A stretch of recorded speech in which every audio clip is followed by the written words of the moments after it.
அனைவருக்கும் வணக்கம். பாரம்பரிய திருவள்ளுவர் குல வம்சம் பிரசன்ன ஜோதிடர் சுபமாரிமுத்து இந்த பதிவு உங்களுக்காக. இன்றைக்கு உங்களுக்கு ஒரு அற்புதமான ஒரு விஷயத்தெல்லாம் இன்றைக்கி நான் உங்களுக்கு கொடுக்கலான் இருக்கேன்.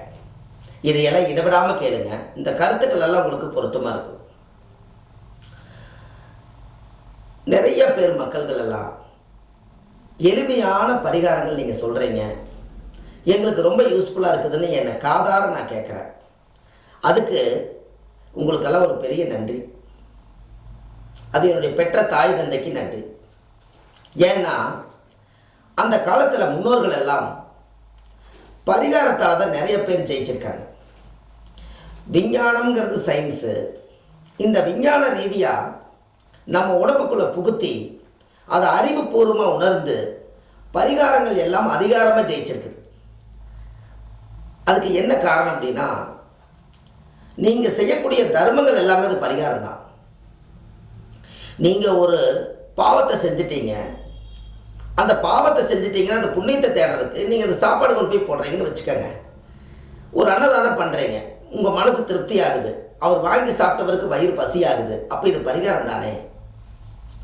இதே நீங்கள் எல்லா பாவங்களையுமே நீங்களே செய்து வச்சுக்கிட்டு எந்த ஒரு தானம் தர்மம் நீங்கள் செய்யாமல் இருந்தால் அப்போ உங்களுக்கு விமோச்சனம் ஏது? உங்களுக்கு விமோச்சனம் வேணும் அல்லவா? அப்போது கண்டிப்பாக உங்கள் வாழ்க்கையில் ஒரு காலத்தில் முன்னோர்கள் எல்லாம் அந்த காலத்தில் எத்தனையோ விதமான பரிகாரங்களை எல்லாம் அழகாக சொல்லி வச்சுட்டு போயிருக்காங்க. பாருங்கள், இந்த பிரேத சாபத்தை பற்றி கண்டிப்பாக நான் சொல்லி ஆகணும். நம்ம ஜாதகம் பார்க்க வர்றவங்க நிறைய மக்கள் ஜாதகம் பார்க்க வர்றாங்க. கொஞ்சம் நெஞ்சமெல்லாம் இல்லை, மக்கள் உலகம் ரொம்ப பெருசு. நிறைய ஜாதகத்தை இது வரைக்கும் நம்ம செக் பண்ணியிருக்கோம். பல்லாயிரக்கணக்கான ஜாதகத்தை நான் பார்த்துருக்கேன். இந்த லக்கணத்தில் மாந்தி இருக்கிறவங்களுக்கு இந்த பிரேத சாபம் இருக்குதுன்னு ஒரு உறுதிப்படுத்துது. இந்த லக்கணத்தில் மாந்தி இருந்தால் அது பிரேத சாபம். இந்த லக்கணத்தில் மாந்தி இருந்தால் இந்த பிரேத சாபம்ங்கிறது மட்டும் நான் சொல்லிட்ட பத்தாது. இந்த பிரேத சாபம் எப்படி வந்ததுன்னு உங்களுக்கு தெரியணும் அல்லவா? அப்போது இந்த பிரேத சாபத்துக்கு சூரியனுடைய மகன் சனி, சனியினுடைய மகன் மாந்தி. இந்த மாந்தினாலும் ஒன்று தான், குளிகினாலும் ஒன்று தான். அதனால தான் அந்த காலத்தில் முன்னோர்கள் மறைமுகமாக சொல்லி வச்சாங்க, குழுக நின்ன வீடு குட்டிச்சவர் அப்படின்னு. அப்போ லக்கணத்திலேயே குழுக நின்னா அந்த ஜாதகரை குட்டிச்சவராக போயிடுவாரா. வாழ்க்கையில் என்னென்னமோ முயற்சி பண்ணி பார்ப்பார், அவரால் மேலே வரவே முடியாது. அதுக்கு என்ன காரணம்னு நினைக்கிறீங்க நீங்கள்? ஜாதகம் லட்டு மாதிரி இருக்குது விஷயங்கள் எல்லாமே. இதை நீங்கள் தெரிஞ்சுக்கணுங்கிறதுக்காக இந்த விஷயத்தை கூட சொல்கிறேன். அந்த காலத்தில் நல்லா பாருங்கள், யாராருக்கெல்லாம் தீட்டு அப்படிங்கிறது நீங்கள் தெரிஞ்சுக்கணும் அல்லவா? இப்போ நீங்கள் ஒருத்தர் இறந்து போனால் ஒரு 6 மாதம் அடப்பு இருக்குதுன்னு வச்சுக்கோங்க. அவிட்ட நட்சத்திரம், சதயம், புரட்டாதி, உத்திரட்டாதி, ரேவதி, இந்த மாதிரி இது எல்லாத்துக்கும் ஒரு 6 மாதம் இந்த நட்சத்திரத்தில் பிறந்துக்கிறவங்களுக்கெல்லாம் அடப்பு. இந்த உயிர் என்ன பண்ண அப்படின்னு கேட்டிங்கன்னா, இந்த 6 மாதம் இந்த உயிர் ஏதோ இந்த பூமியில் வாழணும்னு அதோட எண்ணம், இந்த ஆத்மா அது இயங்குது. ஆனால் கடவுள் ஏதோ இறைவனை அழைச்சிட்டாரு, அந்த ஆத்மா போயிடுச்சு. ஆனால் இந்த மனசு என்ன சொல்லுதுன்னா, நான் இந்த பூமியில் இன்னும் நல்லா ரொம்ப நாளைக்கு நான் வாழணுங்கிற இந்த ஆத்மா இயங்குது. அதனால் அந்த ஏக்கம் பூர்த்தி அடையாதனால 6 மாதம் அடப்பில் போய் ஒருத்தர் இறந்து போகிறார். யார்? அந்த உறவு சம்மந்தப்பட்டவர். இவங்க என்ன பண்ணுவாங்கன்னா, அந்த காலத்தில் எல்லா உயிர் போகிறது பக்கத்தில் இருந்தால் எல்லாரும் எடுத்து அடக்கம் பண்ணி அதுக்கு உண்டான கோடி எல்லாம் போட்டு அதுக்கு உண்டான கருப்பு கருமாதி எல்லாம் செஞ்சு அந்த கர்மாவை தீர்த்து அதுக்கு உண்டான வழிமுறையை செய்வாங்க. இது நம்ம ஊர் வழக்கம்.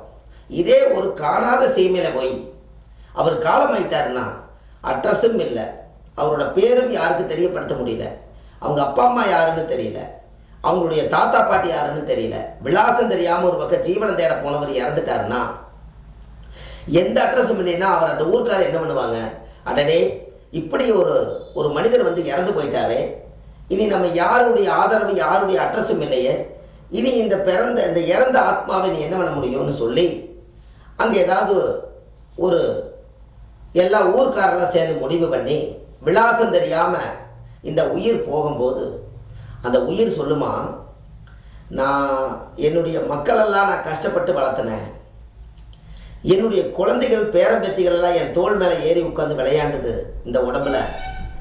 என்னுடைய மாம மச்ச பங்காளிகள் எல்லாம் என்னை வாழ்த்தி வாழ்த்தி நான் நல்ல மனுஷனாக இருந்தேன். ஆனால் இந்த உயிர் போகும்போது மட்டும் என்னோட உயிரை பார்க்குறக்கு யாருமே இல்லையேன்னு அந்த ஏக்கத்தில் இறந்துருமா. இந்த ஏக்கத்தில் இறந்துச்சுன்னா பாருங்க, இந்த உயிரோட ஆத்மா அந்த ஏக்கத்தோடு இறந்ததுனால அவங்களோட வம்சம் வழி எங்கே இருக்குதோ அந்த இடத்துல இந்த ஆத்மா போய் ஒரு கருவில் நம்மளோட கர்ம அந்த ஈமகாரியம் செய்யாத அந்த ரொம்ப ரத்த சம்பந்த உறவு இருக்கிறாங்க பாருங்கள், அவங்க வழியில் இந்த லக்கணத்தில் மாந்தி இருந்தால் பிரேத சாபம். அப்போ இது என்ன ஆயிருன்னு கேட்டிங்கன்னா, இந்த உயிர் ஆத்மா ஒன்று இழந்தால் ஒன்று உருவாகும். அப்போது இந்த உயிர் அவங்களோட வம்சாவளியில் யாரோ ஒருத்தருடைய கருவில் அடைச்சி அந்த ஏக்கத்தோட அந்த இறந்த ஆத்மா தான் லக்கணத்தில் மாந்தியாக உருவாகுது. அப்போ இந்த லக்கணத்தில் மாந்தி, அதனால தான் குலகன் என்ன வீடு குட்டிச்சவர்.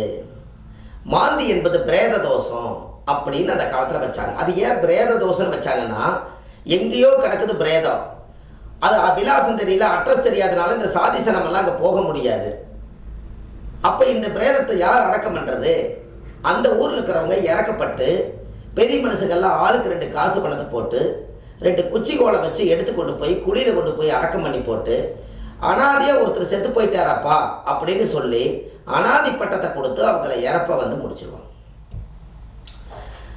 இது நம்ம போனவர் வல்லையே வல்லையே வல்லையேன்னு இந்த வம்சாவளி வந்து காணா போனவர் திரும்பி வல்லையே, இதான் இப்போ ஜீவனம் தேட போனார் மனுஷன் வல்லையே வல்லையேன்னு இவங்க ஒரு ஏக்கத்தில் உட்காந்துக்கிட்டு 1 வருஷம் 2 வருஷம் 5 வருஷம் 10 வருஷம் எல்லாம் சொல்லி சொல்லி பார்த்துட்டு கடைசியில் ஆளே காணாமல் போயிட்டார். அவர் இருக்கிறாரா இல்லையானு கூட தெரியல, இறந்துட்டாரான்னு தெரியல, திதி தர்ப்பணம் கோடி கொள்ளி யார் போடுறதுன்னு தெரியல, அவர் உயிரோடு இருக்கிறாரான்னு இல்லாமல் இந்த ஈமகாரிய சடங்கு அந்த குடும்பத்துக்குள்ளே அப்படியே நின்றும்.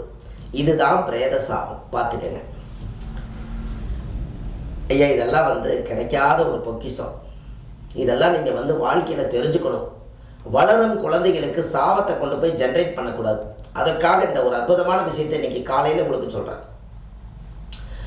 ஏன் அப்படின்னா, இந்த பதிவில் தான் இந்த விஷயத்தை நீங்கள் தெரிவிக்க முடியும். அப்போது நல்லா யோசிச்சு பாருங்கள், அனாதைன்னு சொல்லி அந்த பிரேதத்தை அவங்க அடக்கம் பண்ணிட்டாங்க. சரி, அவங்க அடக்கம் பண்ணிட்டாங்க, உங்கள் வம்சாவளியுடைய உயிரை அவங்க அடக்கம் பண்ணிட்டா உங்களுக்கு பரிகாரம் என்ன?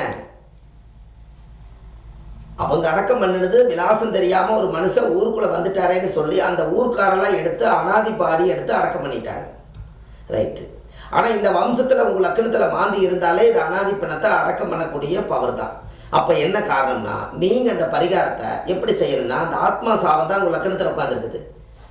உங்களுக்கு சரியான பரிகாரம் என்னென்னா, நீங்களும் ஒரு அனாதி பாடி எடுத்து ஈமகாரியமெல்லாம் செஞ்சு அதுக்கு பதிலாக அனாதி பாடி எடுத்து அடக்கம் பண்ணிட்டா உங்கள் ஜாதகத்தில் அன்னையோட அந்த மாந்தி தோஷம் நிவர்த்தி ஆயிடும். அது பாருங்க, நல்லா பாருங்கள், எத்தனை பேருக்கு அது தோஷம்? கொல்லி வைத்தோர், குடமுடைத்தோர், குளிமேட்டுக்கு மண்ணு தள்ளினோர், வாக்கரிசி போட்டோர், இறை எடுத்தோர், முட்டை எடுத்தோர், எண்ணெய் அரப்பு வைத்தோர், இத்தனை பேருமே ஒரு ஆத்மா இறந்தா இந்த சடங்கு செய்கிறாங்களா இல்லையா? பேரம்பேத்திக்கு பந்தம் பிடிக்கிறாங்க. நாங்கள்லாம் பேரம்பேத்தி, தாத்தாவுக்கு நாங்கள்லாம் வந்து 3வது வம்சம் அப்படின்னு பிடிக்கிறாங்கல்ல. இத்தனையும் செய்ய வேண்டிய அனைத்துமே இது செய்யாமல் ஒருத்தர் விலாசம் தெரியாமல் இறந்துட்டா அந்த பிரேதத்துக்கு சரியான ஈமகாரியம் செய்யாதனால இந்த வம்சத்துக்குள்ள அது பிரேத சாபம் அது வருது.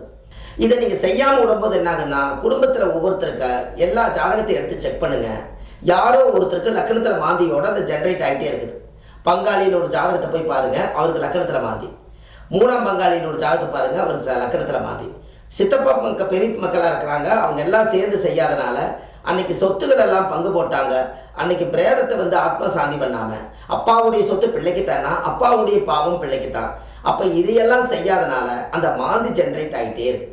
கேரளாவில் பார்த்தீங்கன்னா குளிகை தோஷம் வந்து முதல்ல குளிகனை வச்சு தான் அவங்க வந்து லக்கணமாகவே பிரிப்பாங்க. அவங்க முதல் லக்கணத்துக்கு கூட முக்கியத்துவம் கொடுக்க மாட்டாங்க, குளிகனுக்கு தான் சொல்லுவாங்க. ஏன்னா அது பூர்வ ஜென்மத்தினுடைய அந்த கர்மா தான். அந்த காலத்தில் வந்து பின்னிறப்பு முன்னிறப்புன்னு ஒன்று இருக்கும். ஒருத்தர் வயசானவர் தான் இறந்து போகணுங்கிறது இல்லை, ஒரு வயசு பையன் கூட அந்த காலத்தில் இறந்துருவான். இந்த கர்மா அப்படி அடிச்சிருமா. அதான் முன்னிறப்பு பின்னிறப்புன்னு அர்த்தம். இறப்புலேயே முன் இறப்பு பின் இறப்புன்னு ஒன்று இருக்குது. அப்போது இந்த ஜாதகத்தில் இதுக்கெல்லாம் இந்த கர்மா தோஷம் தானே. அப்போ நீங்கள் அனாதி பாடி எடுத்து லக்கணத்தில் மாந்தி இருக்கிறவங்கனால இது எடுத்து அடக்கம் பண்ணாமல் விட்டுட்டா எத்தாச்சோட காரியத்தையுமே அவங்களால செஞ்சு சாதிக்க முடியாமல் மனசு படாத பாடுபடுறதுக்கு இதுதான் காரணம். இந்த உங்களுக்கு ஒன்று தெரியுமா, எல்லாத்துக்குமே மூலிகை தோஷம் இருக்குது. மூலிகை இருக்குது. சூரியன்னா கோதுமை தான் மூலிகை தானியத்தில், சந்திரனை நெல், செவ்வாயின்னா துவரம்பருப்பு, புதன்னா பச்சைப்பயிறு, குருன்னா கொண்டக்கடலை, சுக்கரன்னா மொச்சப்பயிறு, சனின்னா எள்ளு, ராகு கேதுன்னா உளுந்து கொள்ளு. மாந்திக்கு ஒன்று இருக்குது தெரியுங்களா? மாந்தி தோசை நிவர்த்தி பண்ணுறதுக்கு ஒன்று இருக்குது. என்னன்னு தெரியுமா உங்களுக்கு? மாந்திக்கும் தானியம் இருக்குது. வெண்கடுகு சாதம் தான் மாந்திக்கு உணவு. அந்த காலத்தில் வெண்கடுகு தான் மாந்திக்கு கொடுத்துருக்காங்க உணவாக, நைவேத்தியமாக. அதனால தான் இறந்தாங்கன்னா கடுகு அரைக்கிறதுக்கு காரணம். இறந்தாங்கன்னா பொறிகடலையில் கடுகு கலக்கி வெண்கடுகு மாந்தி பிரேததாசம் திரும்பி நம்ம குடும்பத்துக்குள்ளே ஒரு காத்து கருப்பாவோ ஒரு ஆவியாவோ ஒரு பேய் பிசாதாவோ வீட்டுக்குள்ளே தொந்தரவு பண்ணக்கூடாது. போகிறதே போகிற இந்த கடுகெல்லாம் எண்ணி முடிச்சுட்டு தான் நீ கடைசியில் என்ற வீட்டுக்கு வரணுன்னா எத்தனை கடுகு எண்ண முடியும் இந்த ஆத்மா? அதனால ஒரு 1/2 கிலோ கடுகை வாங்கி அவங்க மேலே வீசிட்டு காசை வீசிட்டு போவாங்க. அத்தனையும் பொறுக்கி கம்ப்ளீட்டாக முடிச்சுட்டு தான் வீட்டுக்குள்ளே வர முடியும் அந்த பிரேதம். அதனால தான் வழிப்பாதையில் பூவும் பொரியும் கடலையும் கடுகும் இதெல்லாம் எரிக்கிறதுக்கு காரணம். அதுலேயே சாதாரணமாக ரசத்துக்கு போடுற கடுகை விட வெண்கடுகுக்கு பவர் ஜாஸ்தி. ஒரு மிகப்பெரிய பூர்வ ஜென்ம கடனவே வெண்கடுகு தீர்த்துரும். அதனால தான் வெண்கடுகு செஞ்சு பிரேத சாபம் இருக்கிறவங்க தலவாழை இலையில் கிழக்கு முகமாக உட்காந்து அந்த வெண்கடுகு அவ்வளோ சுலபமாக மிக்சியில் அரைக்கவே முடியாது. நல்லா நைட்டு 2 நாள் 3 நாள் ஊற வச்சு அதை நல்லா இடித்து அதை வெண்கடுகு சாதம் செஞ்சு கிழக்கு முகமாக தலவாழை இலை வச்சு இந்த மாந்தி உங்களோட ஜாதகத்தில் எந்த நட்சத்திரம் வாங்கியிருக்குதோ அதுதான் உங்களுடைய கர்ம நட்சத்திரம். அந்த ஜாதகத்தை எடுத்து பார்த்தீங்கன்னா மாந்தி எந்த நட்சத்திரத்தில் நிற்கிதுன்னு ஜோதிடர்களை கேளுங்க. அந்த நட்சத்திரத்தை அவங்க சொல்லிடுவாங்க. அந்த நட்சத்திரத்தை அன்னைக்கு 21 சட்டி வெண்கடுகு சாதம் செஞ்சு ஒவ்வொரு உருண்டையாக பிடிச்சி ஒரு உருண்டையும் 21 முறை தலையை சுற்றி என் முன்னோர்களுடைய கர்மவினை இன்றோடு நிவர்த்தின்னு சொல்லி தலவாழை இலையில் வைங்க. அதே மாதிரி 21 உருண்டையை ஒவ்வொரு உருண்டை ஒரு முறை சுற்றணும். எல்லாமே சுற்றி வைங்க. இறந்தவங்களுக்கு பிண்டை கொடுக்குறாங்கல்ல அதுபோல் வச்சு அதுக்கு மேலே எள்ளு 1 கிலோ வாங்கிட்டு கையில் எடுத்து, ஆண்டவனே இந்த மாந்தி பிரேத சாபம் என்னுடைய குடும்ப வம்சாவளியில் வந்து கொண்டே இருக்குது. இந்த மாந்தியினால் எங்களோட கர்மம் என்னால் தீராமல் என் வாழ்க்கையில் எந்த முன்னேற்றம் அடைய முடியல. என் குழந்தைகளுக்கெல்லாம் பிறக்கும்போது இந்த மாந்தி சாபம் வந்துக்கிட்டே இருக்குது. யாரோ இறந்தவர்களுக்கு ஈமகாரியம் செய்யாதனால அவங்கள எல்லாத்தையும் நான் நினச்சி இன்றைக்கி இந்த பூஜையை இந்த பரிகாரத்தை நான் செஞ்சுக்கிறேன். இன்னையோடு இந்த மாந்தி கர்மா என்னை விட்டு போகணும்னு சொல்லி தலையை சுற்றி எல்லையும் அந்த 21 பிண்டத்து மேலே கொண்டு போய் போடும். இது எல்லாமே ஒரு நாள் பார்த்து செய்யுங்க. இது எல்லாம் செஞ்சு அந்த முன்னோர்களை எல்லாம் நினச்சி தேங்காய் பழம் வெத்தலை பாக்கு வச்சு தேங்காய் பழத்தெல்லாம் உடைச்சி சாமி கும்பிட்டு அன்னைக்கு ஓடுற நதியில் அப்படியே எடுத்து கொண்டுட்டு போய் அந்த 21 பிண்டத்தை தலவாழையில் வச்சு அதை 7 முறை சுற்றுங்க. ஏன் 7 முறை சுற்றுனா 7 தலைமுறையிலேருந்து அது வந்துதான். அதனால 7 முறை சுற்றுங்க. 7 முறை சுற்றி அதுக்கு பத்தி சூடமெல்லாம் காமிச்சு 21 தலைமுறையில் இருக்கக்கூடிய முன்னோர்கள் தான் அந்த வெண்கடுகு சாதம் உருண்டை. இது எல்லாம் செஞ்சு கொண்டு போய் பாங்காக கீழே விழுகாமல் அப்படியே எடுத்து கொண்டு போய் நல்லா கொஞ்சம் ஓடும் நதியில் கொண்டு போய் அப்படியே கொண்டு போய் விட்டுருங்க.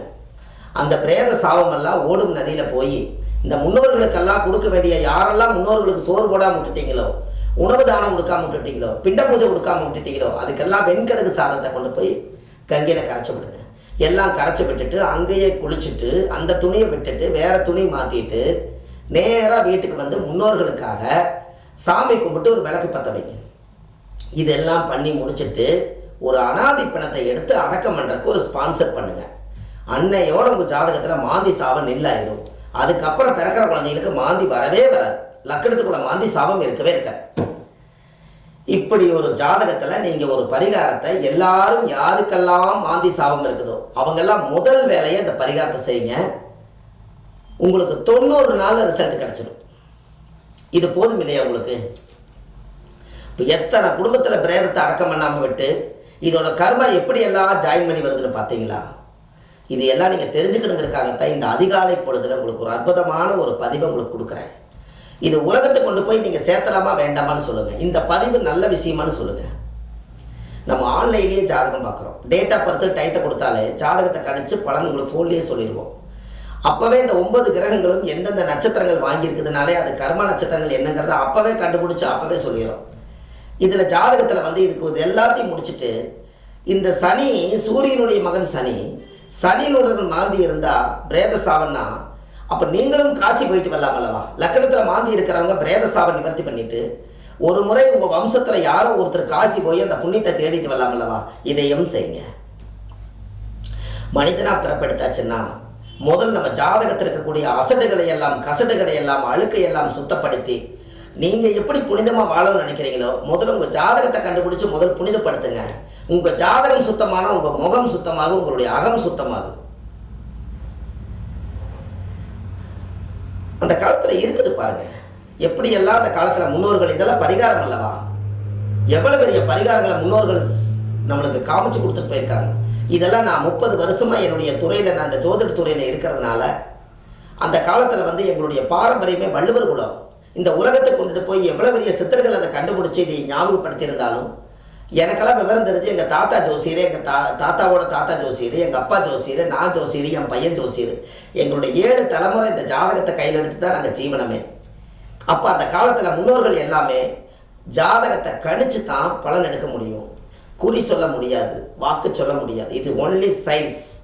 அதனால தான் காஞ்சி பெரியவா கடைசியாக அவருடைய இறப்புக்கு முன்னாடி, அவர் ஜீவ சமாதி ஆகிறதுக்கு முன்னாடி ஒரு விஷயத்தை சொல்லிட்டு போயிருக்கார். இன்றைக்கி நான் உங்களுக்கு அதை சொல்லித்தான் ஆகணும். கொல்லிமலை பக்கத்தில் அரப்பீஸ்வரர் கோயில் இருக்குது. அந்த கோவிலுடைய அடிவாரத்தில் ஒரு ஜீவ சமாதியை பூஜை பண்ணுறவர் ஒருத்தர் இருக்கார். அவர் என்னுடைய யூடியூப் சேனல் வள்ளுவர் வாக்கு ஜோதிடத்தை பார்த்துட்டு அவர் கொல்லிமலையிலேருந்து என்னை தேடிங்க வந்தார். அவர் வந்து ஜாதகம் பார்த்துட்டு வள்ளுவர்கிட்ட தான் ஜாதகம் பார்க்கணுன்னு காஞ்சி பெரியவா சொன்னாருங்க அப்படின்னு வந்தார். நான் கேட்டேன், காஞ்சி பெரியவா வந்து ரொம்ப காலம் ஆச்சுங்களே காலமாகி, அவர் எப்படிங்கன்னு கேட்டேன். அவருடைய இறக்கும் தருவாயில் நான் கூட இருந்தேன். அதனால் உங்களை பற்றி ஒரு வார்த்தை அவர் கடைசியாக சொல்லிட்டு போனார் அப்படின்னு. என்னங்க அப்படி சொன்னார்? எனக்கு ஆச்சரியமாக இருக்குது, சந்தோஷமான விஷயமா இருக்குது, சொல்லுங்கள் அப்படின்னு. அவர் சொன்ன விஷயம் என்னென்னா, இந்த வள்ளுவருடைய பாரம்பரிய வம்சத்துக்கு எங்கேயாவது பார்த்தீங்கன்னா அவங்களுக்கு ஒரு மாலை வாங்கி அவங்களுக்கு கழுத்தில் போடுங்க. என்னங்க அப்படின்னு கேட்டால், இந்த வான சாஸ்திரத்தை ஓலைச்சுவடியிலிருந்து எழுதி அவங்க தான் கொண்டு போய் இந்த ஜோதிடத்தை வந்து பாமர மக்களை கொண்டு போய் சேர்த்துனாங்க அப்படின்னு சொன்னார். இப்போ அது எவ்வளோ பெரிய விஷயம் பாரு. அப்போ ஏதோ ஒரு சக்தி இருக்கா இல்லையா? அப்போ அவர் ஒரு மகான், காஞ்சி பெரியவாங்கிறவர் ஒரு பெரிய மகான்.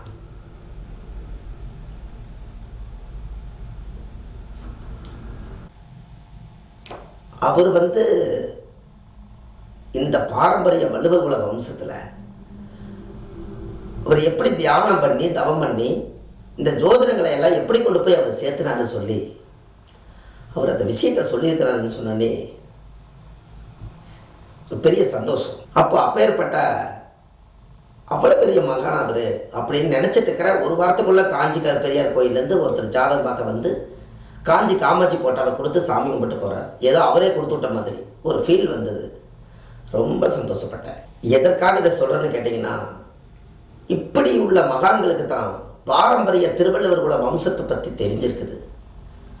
நான் என்னுடைய அனுபவத்தில் 30 ஆண்டு காலமாக இது எப்படியாவது இந்த உலகத்தை கொண்டு போய் இந்த ஜோதிட கருத்துக்களை நல்ல நல்ல விஷயங்களை உலகத்தை கொண்டு போய் சேர்த்திடணும். எங்களுக்கு லக்னம் போட தெரியும், திசாபுத்தி பிரிக்க தெரியும், மகாதிசை எடுக்க தெரியும், தசவர்க்க கணிதம் பண்ண தெரியும், ஆயுள் கணிதம் பண்ண தெரியும், தினசுத்தி எடுக்க தெரியும், லக்கண நிச்சயதார்த்தம் பண்ண தெரியும். இது எல்லாம் அடிப்படையிலிருந்து ஜோதிடத்தை கற்றுட்டு வந்தது. இப்போ இல்லை, 30 வருஷத்துக்கு முன்னாடி பேனா நோட்டு எடுக்கும் போதே லக்கணம் நிச்சயதார்த்தம் பண்ணியே ஆகணும். லக்கணம் போடுறதுன்னா சாதாரண விஷயமா சொல்லுங்கள்? அந்த லக்கணம் போடுறதுன்னா முதல்ல அந்த அன்றைய நாளிகை வச்சு, ஜனன நாளிகை வச்சு, அன்றைய சூரிய உதயத்தை வச்சு கழித்து, அன்றைய எந்த அச்சாம்சத்தை நீங்கள் பிறந்துக்கிறீங்களோ அந்த அச்சாம்சத்தில் வச்சு அந்த ஜனன நாளை வரைக்கும் கழித்து கூட்டி எல்லாம் கொண்டு வந்து கடைசியில் அது என்ன லக்கணம் நிற்கிதோ அதை ராசி கட்டம் போட்டு அந்த லக்கணத்தில் போட்டு அன்றைய கிரகங்களை போட்டு அன்றைக்கு ஓடிட்டு இருக்கிற நட்சத்திரத்துக்கு உண்டான திசையை பிரித்து ஆதி அந்த பரமநாளிகை தாய் மாதா கற்பத்தில் சென்றது போக நின்றது இருப்பு இவ்வளோதானே சொல்லி இங்கிருந்து அவங்க வாழ்க்கையை ஆரம்பிக்கிறதுல முதல் கோடு போட்டு கொடுக்கறதே முதல் வந்து அடிப்படை ஜோதிடம் தான். அது எங்களுடைய பாரம்பரிய திருவள்ளுவர் குல வம்சத்தில் எங்களுக்கு நான் அந்த வம்சத்தில் பிறந்ததுனால எனக்கு அந்த பாக்கியம் கிடைச்சது. அதனால் அவர் காஞ்சி பெரியவா இப்படி அரப்பீஸ்வரர் கோயில் கொல்லிமலையிலேருந்து ஒருத்தர் வந்து ஒரு 7 பேராவது நீங்கள் திருவள்ளுவர் குலத்தில் பிறந்தவங்க யாராவது கூட்டிகிட்டு வாங்க, காஞ்சி பெரியவா சொன்னதை எல்லாத்துக்கும் ஒரு மாலை போட்டு வாழ்த்திடணும், அப்போ தான் அவர் சொன்ன வார்த்தைக்கு நான் செய்ததுக்கு நல்லா இருக்குன்னு சொல்லி அவர் தினம் தினம் எனக்கு ஃபோன் பண்ணுறாரு. நான் இது வரைக்கும் எப்படியாவது முயற்சி பண்ணி பார்க்குறேன். அது எப்போ அவர் காஞ்சி பெரியவா கோயிலுக்கு இது சொன்னதுக்கப்புறம் காஞ்சி பெரியவாரை போய் பார்த்துட்டு வரணுங்கிற எனக்கு ஒரு பெரிய சந்தோஷம் ஆயிடுச்சு. அப்போ பெரிய பெரிய மகான்கள் எல்லாம் இதை பற்றி சொல்லியிருக்காங்க பாருங்கள், எவ்வளோ சந்தோஷம். அப்போ எல்லா மகான்களுமே நுட்பமான அறிவை கொண்டு ஜோதிட நூல்களை யாரெல்லாம் உருவாக்குனாங்க, யாரெல்லாம் உலகத்தை கொண்டு போய் சேர்த்துனாங்க, ஜோதிடம் எப்படி இப்படி உண்மைங்கிறத வந்து பாமர மக்களுக்கு எப்படி கொண்டு போய் சேர்த்துனாங்கிறத அவர் நல்லா யூகிச்சு தியானம் பண்ணி தவம் பண்ணி தான் அந்த வார்த்தையை அவர் வெளியிட்டிருக்கார். அதனால அவர் வந்து காஞ்சி பெரியவா வந்து ஒவ்வொருத்தரையும் தேடி கண்டுபிடிச்சி நம்மளுக்கு வாழ்த்துறதுக்கு அவருக்கு நடைபயணம் சிறப்பில்லாத காரணத்தினால இந்த சீடர்களாக கூட இருக்கிறவங்ககிட்ட ஒரு வார்த்தை அவர் வாயை திறந்து நாவலில் சொல்லியிருக்காரு பாருங்க, இப்படி ஒரு வேலை செய்யுங்க அப்படின்னு. அவங்க வள்ளுவர் கையில், அதனால திருவள்ளுவர் குலத்தில் நவகிரகத்தை கட்டி ஆளக்கூடிய சக்தி அவங்களுக்கு இருக்குது. அவங்க எவ்வளோ பெரிய பரிகாரம் பண்ணினாலும் தோஷம் கழிச்சாலும் அவங்களுக்கு அத்தனை நிவர்த்தி ஆயிரும். அதனால் அவன் கையில் வந்து ஒரு பரிகாரம் பண்ணுங்க, அவர் கையில் 90 வாங்கி பூசுங்க, திருவள்ளுவர் கையில் ஒரு வாழ்த்து வாங்க, நீங்கள் நல்லா இருப்பீங்கன்னு சொல்லி அவர் சொல்லியிருக்காங்க. அதனால தான் திருவள்ளுவர் குல வம்சத்தில் அந்த வாக்கு வள்ளுவருக்கு ஒரு வாக்கு பலிதம் அப்படின்னு அந்த காலத்தில் முன்னோர்கள், எனக்கு தெரிஞ்சு எங்கள் தாத்தா முன்னோர்கள் எல்லாம் இதைத்தான் சொல்லுவாங்க, நம்மளுக்கு வாக்கு சித்தி இருக்குதுப்பா, நவகிரகங்களவே நம்ம உச்சரித்து நவகிரக சக்தி கூட நம்ம உடம்புல இருக்கிறனால நம்ம சொல்லக்கூடிய அனைத்து வார்த்தைகளும் அது நல்ல வாக்காக போய் அவங்க நல்லா இருப்பாங்க. நீ 90 எடுத்து கொடுத்தும் கூட ஒரு நோய் குணமாகன்னு கொடு, அது நல்லா போயிடும், வைத்தியமே வேண்டியதில்லை அப்படின்னு சொல்லுவாங்க. அதை கல்லிலே கல் மாணிக்கக்கல், சொல்லிலே சொல் வள்ளுவர் சொல், வள்ளுவர் சொல்லுக்கு மீறி வையகத்தில் இடமில்லை அப்படின்னு ஒரு பேரை உருவாக்கி வச்சுருக்காங்க. இதெல்லாம் எதுக்காக சொல்கிறேன்னா, யாருக்கும் கஷ்டத்தை கொடுக்கல, ஒரு பெரிய பெரிய மகான்கள் எல்லாம் இப்படியெல்லாம் சொல்லியிருக்காங்கன்னு இதை கேட்கும் பொழுது மனசுக்கு ரொம்ப சந்தோஷமாக இருக்குது. இருந்தாலும் நமக்கு தெரிஞ்ச புண்ணியத்தை நம்ம செஞ்சுட்டு தான் இருக்கோம். எத்தனையோ இடத்துல போகிறோம், மீட்டிங்கில் நிறைய பேசுகிறோம், வாழ்த்துக்கள் அறிவிக்கிறாங்க, ரொம்ப சந்தோஷம். இருந்தாலும் இந்த பிரேத சாபங்கிறத வந்து நான் எதற்காக இந்த பதிவில் உங்களுக்கு கொடுத்தேன்னா, இதை வந்து எனக்கு தெரிஞ்ச அளவு இந்த லக்கணத்தில் மாந்தி இருக்கிறனால முதல் வேலையாக கண்டிப்பாக இதுதான் லட்சக்கணக்கான மக்களுக்கு இதில் இருக்குது இந்த பிரேத சாபம். இதை சுத்தப்படுத்துங்க, இதுக்குரிய நான் சொன்ன பரிகாரத்தெல்லாம் இதில் செஞ்சுட்டு வாங்க. அதுக்கப்புறம் உங்களுடைய வாழ்வாதாரம் எப்படி இருக்குன்னு நீங்கள் பாருங்கள், பெரிய மாற்றத்துக்கு வந்துடுவீங்க. அடுத்த ஒரு குழந்தை ஏதாவது அந்த வீட்டில் கன்சீவ் ஆகி பிறந்ததுன்னா அவங்க ஜாதகத்தை வாங்கி பாருங்கள், மாந்தி லக்கணத்தில் இல்லாமல் இருந்தாலே உங்களோட கர்மதோஷம் நிவர்த்தி ஆயிடுச்சுன்னு அர்த்தம் புரிஞ்சுக்குங்க. இது எல்லாம் உங்களுக்கு என்னுடைய சக்திக்கு இயன்ற அளவு உங்களுக்கு நான் இந்த பதிவை கொடுத்துருக்கேன். கண்டிப்பாக எல்லா மக்களுக்கும் இது உதவியாக இருக்கும். நம்ம ஆன்லைன்லேயே ஜாதகம் பார்க்குறோம், எதுவாக இருந்தாலும் நீங்கள் அதிலேயே நீங்கள் பார்த்து அதிலேயே நீங்கள் ஃபோன் நம்பர் இருக்குது, அதில் கூப்பிடுங்க, எல்லாத்துக்கும் ஒரு கிளியரன்ஸ் கிடைக்கும்.